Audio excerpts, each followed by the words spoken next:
Assalamualaikum warahmatullahi wabarakatuh. Perkenalkan, nama saya Soraya Nugralia. Kali ini kita mau lanjutin nih pembelajaran kita mengenai sistem komputer.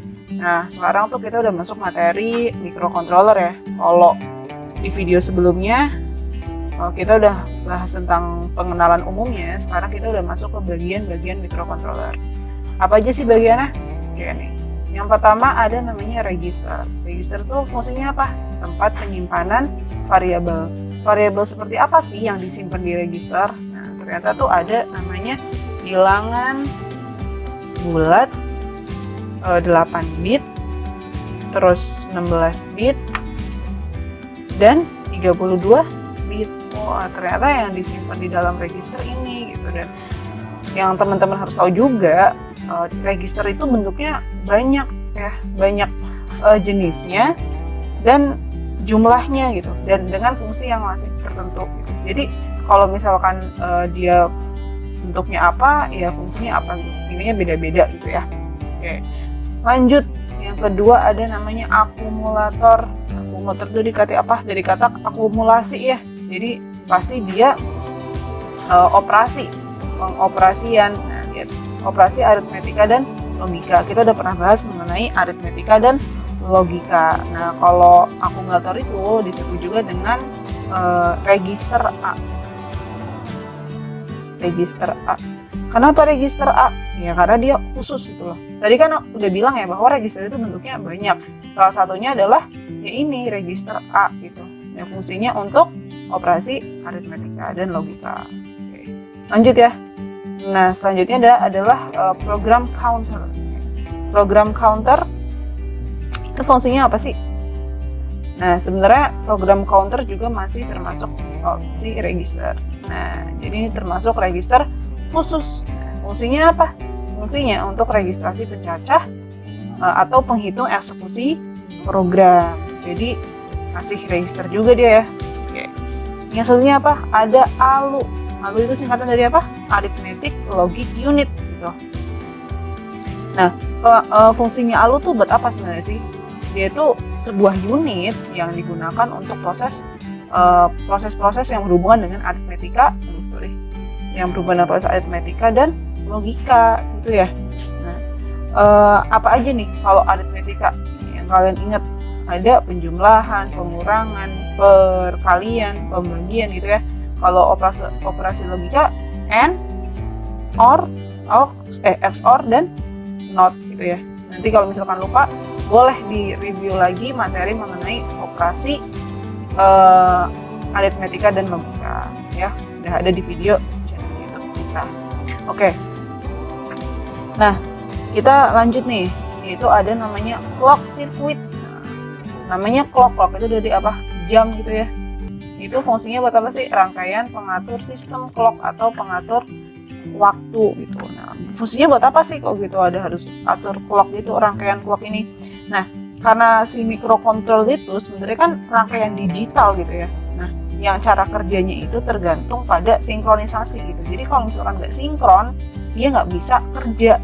Makanya karena butuh sinkronisasi waktu, makanya harus ada clock circuit atau rangkaian waktu. Oke, ini udah. Kita lanjut. Nah, ya, kita lanjut. Yang selanjutnya adalah bagian internal ROM. Ya, ada bagian namanya internal ROM. Internal ROM itu apa sih? ROM ya. ROM itu adalah memori yang isinya tidak dapat diubah dan dihapus. Ingat-ingat ya, tidak dapat diubah dan dihapus gitu ya. Nah, ROM itu bisanya cuma dibaca aja. Biasanya itu kayak isi program urutan instruksi, terus kayak apa ya? Pokoknya dia bentuknya cuma bisa dibaca aja lah, nggak bisa dihapus, nggak bisa diapa-apain gitu, nggak bisa diubah, nggak bisa diedit gitu ya. Tapi kalau yang kedua ini beda lagi nih RAM-nya. Ada ROM, ada RAM gitu. Kalau RAM ini itu memori yang bisa diubah atau dihapus. Jadi dia lebih fleksibel, bisa diedit. Bukan diedit sih ya sebenarnya.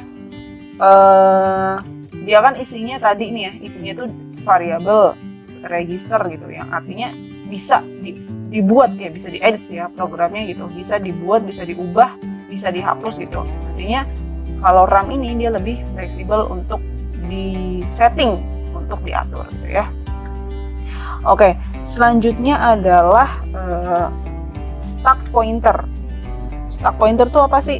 Nah, stack pointer itu sebenarnya adalah bagian RAM ya, yang tapi dia memiliki metode penyimpanan dan pengambilan gitu. Nah, metodenya itu gimana? Jadi data yang paling akhir dimasukkan itu nanti data yang pertama kali dibaca gitu. Atau LIVO gitu ya. Sistemnya adalah last in first out gitu. Jadi kalau misalkan kita tulis di sini ya, pakai LIVO gitu. Nah, kenapa pakai LIVO, maksudnya gimana? Nah, jadi kalau misalkan ada data yang masuk nih, data kan masuk gitu ya. Data yang terakhiran ini ya, pada saat nanti dibacanya di stack pointer tuh jadi data yang pertama gitu. Jadi yang terakhir ini jadi yang pertama gitu ya. Oke. Lanjut. Intinya dia bisa apa namanya? Ngambil dan nyimpen data gitu lah ya. Selanjutnya adalah IO port atau input output port. Nah, ini udah sering kita bahas juga, yaitu port serial dan paralel. Namanya juga port. Jadi kalau di dalam microcontroller si IO ini itu sebenarnya sarana antarmuka dengan antarmuka itu berarti apa sih? Ya, sarana antarmuka dengan yang peralatan di luar microcontroller. Jadi sebagai keluar masuk ke dalamnya data gitu ya. Yang bisa kita pegang dengan si microcontroller, namanya IO port itu, input output port. Selanjutnya adalah interrupt circuit. Interrupt circuit itu sering juga disebut sebagai rangkaian sela. Apa sih itu? Nah, yaitu rangkaian yang mengendalikan sinyal interupsi baik dari internal maupun di eksternal. Nah, sinyal interupsi itu apa sih dan kenapa gitu harus ada sinyal interupsi itu? Nah, ternyata adanya sinyal interupsi itu tuh bisa menghentikan sejenak program utama yang sedang dikerjakan untuk loncat ke program berisi prosedur atau subrutin layanan interupsi. Jadi kalau misalkan kita lagi ngerjain satu program yang utama nih, program ini utama banget, tapi di sini tuh ada program yang harus buru-buru dikerjain, penting gitu lah ya. Jadi si interrupt circuit itu bisa nih menginterupsikan untuk yang dikerjain yang ini dulu nih lagi penting, nanti yang utama bisa dilanjut ntar gitu lah ya. Oke, oke, untuk bagian-bagian microcontroller udah semua, ada 10 bagian lah ya sama yang tadi. Selanjutnya kita masuk ke cara kerja microcontroller. Nah, ini ya sedikit cara kerjanya gimana nih, udah bagiannya cara kerjanya gimana. Nah, cara kerjanya ternyata ada 3 langkah. Yang pertama adalah mengambil data pada ROM dengan alamat sesuai nilai register pada program counter. Maksudnya gimana nih? Nah, jadi si counter ini kan ada nilai registernya nih. Nah, kemudian diambillah data dari ROM, data yang tadi. Microcontroller itu berarti akan mengambil data pada ROM berdasarkan nilai register gitu. Nah, si registernya ini nanti akan ditambah 1 atau increment ya. Jadi kalau otomatisnya setelah diambil datanya nanti akan ditambah di plus 1 atau auto increment gitu secara otomatis. Nah, data yang diambil dari ROM itu sebenarnya adalah urutan instruksi program yang telah dibuat dan diisikan sebelumnya oleh pengguna. Jadi yang ada di sini ya, yang ada di ROM ini yang kita bikin sebenarnya nanti akan diambil oleh program counter ke sini, secara langsung akan ditambah 1 atau auto increment gitu ya. Jadi ini pengambilan data dulu nih dari program yang udah kita buat. Selanjutnya, instruksi yang diambil kemudian diolah dan dijalankan oleh microcontroller. Nah, tadi kan udah ngambil instruksi nih dari ROM ini ya, berdasarkan nilai register gitu ya, registrasi. Tahu kan nilai register? Ibaratnya ada tiketnya gitu lah ya buat ngambil data. Nah, sekarang kita udah masuk ke instruksinya akan dijalankan. Udah diambil harus dijalankan gitu. Nah, proses pengerjaannya ini itu tergantung pada jenis instruksinya. Instruksinya apa nih yang tadi diambil nih?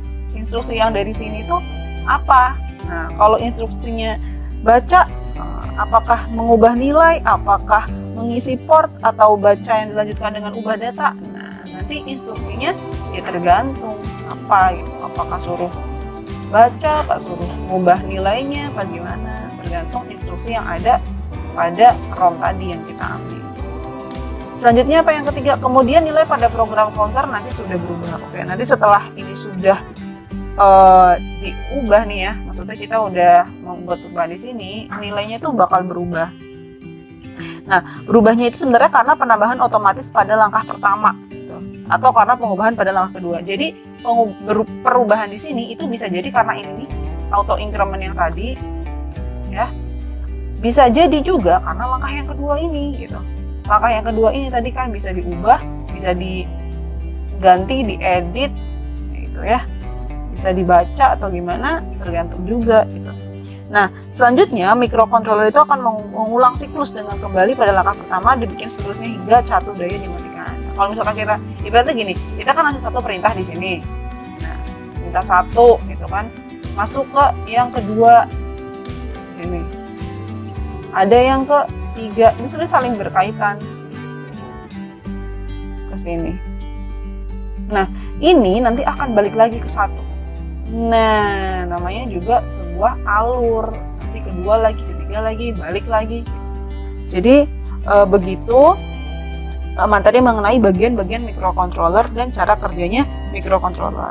Untuk materi kali ini cukup segitu aja dulu. Nanti kita lanjut pada materi di video selanjutnya. Terima kasih. Wassalamualaikum warahmatullahi wabarakatuh. Selamat belajar.